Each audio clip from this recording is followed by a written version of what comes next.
গাঙে আমরা কুমির দেখতে আসি। আমরা ভয় জ্বালা গাঙে নামতে পারছি না, কুমিরের জন্য পানি নিতে আসতে পারছি না, গোসল করতে আসতে পারছি না আমরা। সেই জন্য আমরা আবার কুমির দেখতে আসি, যে কুমির দেখবো আমরা। কুমিরের জন্য আমরা গোসল করতে যেতে পারিনি। আমার বেটার বউ গাঙে খাসতে আসিলি, আর ওই কুমির বলে ফস ফস করতে লাগে। কুমুর ওই যে পানিতে ভাসি মুখখান খালি দেখি, আর দেখি না, আবার ডোব মারে। আমি সাগর হারাতো দিন সাগর খাই, এক টাইমে আসি সন্ধ্যা ভোর সাগর খাওয়ায়, আবার সাইড ফিল হয়ে হয়ে করে ডুবিয়ে যায়, আবার ওঠে। ভয় করে আমরা গোসল করতে লাভিনি। আমার বাড়ি এই যে কান্দিতে বাড়ি। হ্যাঁ দেখেন, আমরা এই নদীতেই গোসল করি। হ্যাঁ, গত সপ্তাহ দুয়েক আগে হচ্ছে কুমির আসছে, যার আতঙ্কে মানুষ গোসল করতে পারছে না, আমরাও গোসল করতে পারছি না। এবং আমাদের ধরেন এই দৈনন্দিন কাজে নদীতে বিভিন্ন পানির প্রয়োজন এবং লোকজন পানির ব্যবহার করে, তারা এই আতঙ্কে পানিও নিতে পারছে না। আমরা একটা বিভ্রান্তি এবং ভয়ের মধ্যে আছি। এখানে কুমিরে ধরেন এই নদীর কুমির উঠছে দুইটা। আজকে সকালবেলা ওই বেলা 9টা 11টার সময় উঠেছিল দুইবার করে।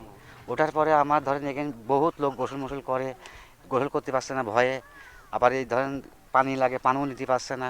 এই এলাকার লোকের সমস্যা হয়েছে। তা আমরা চাচ্ছি যে বন বিভাগ আসি এটার তদন্ত করে ধরে যায়।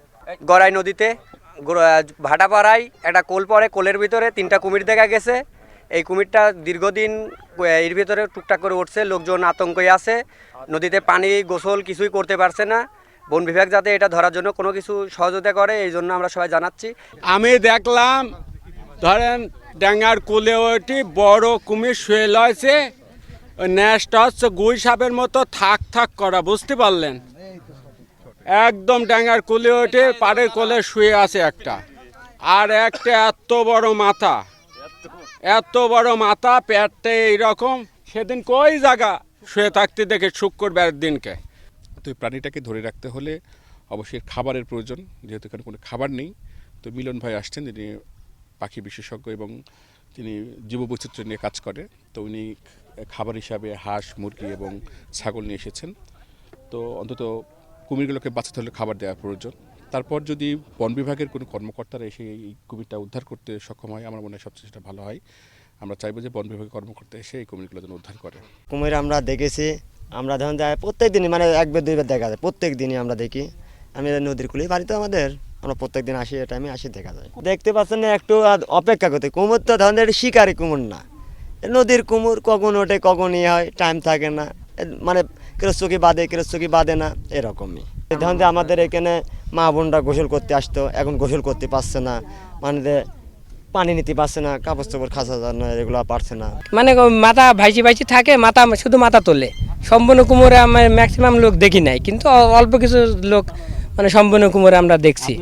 ওইটা সাইজ আপনার 8-10 ফিট হবে, 10 ফিট মতন হবে সম্পূর্ণ কুমিরটা। ওইটা বড় আর কি। এক বিশেষজ্ঞ আসছিল, ওনাকে দেখালাম, উনি বললো এটা ফিমেল আর কি, মহিলা কুমোর হবে। এটা বানের জলে যখন বন্যা হয়েছিল, তখন মূলত এই কুমিরগুলো বিভিন্ন নদ নদীতে ভেসে এসেছিল। এর আগে 2 মাস আগে 8 মাইলে একটা কুমির এরকম কোলের মধ্যে আটকে গিয়েছিল। তো আটকে গিয়েছিল, ওখানে মানুষ আতঙ্কিত ছিল, পাট জাগ দিচ্ছিল। তখন ওই সংবাদ আসলো, সংবাদ এসে সাথে সাথে আমরা গিয়ে ওই কোলের মধ্যে থেকে ওকে আবার নদীর দিকে ধাবিত করি। তখন ধারণা করা হয়েছিল না যে এইভাবে, তখন তো হয়তো একটা, কিন্তু এখন এখানে দেখা যাচ্ছে যে 3টা। যে এই 3টা হওয়ার জন্য ওদের বাচ্চা হয়েছে।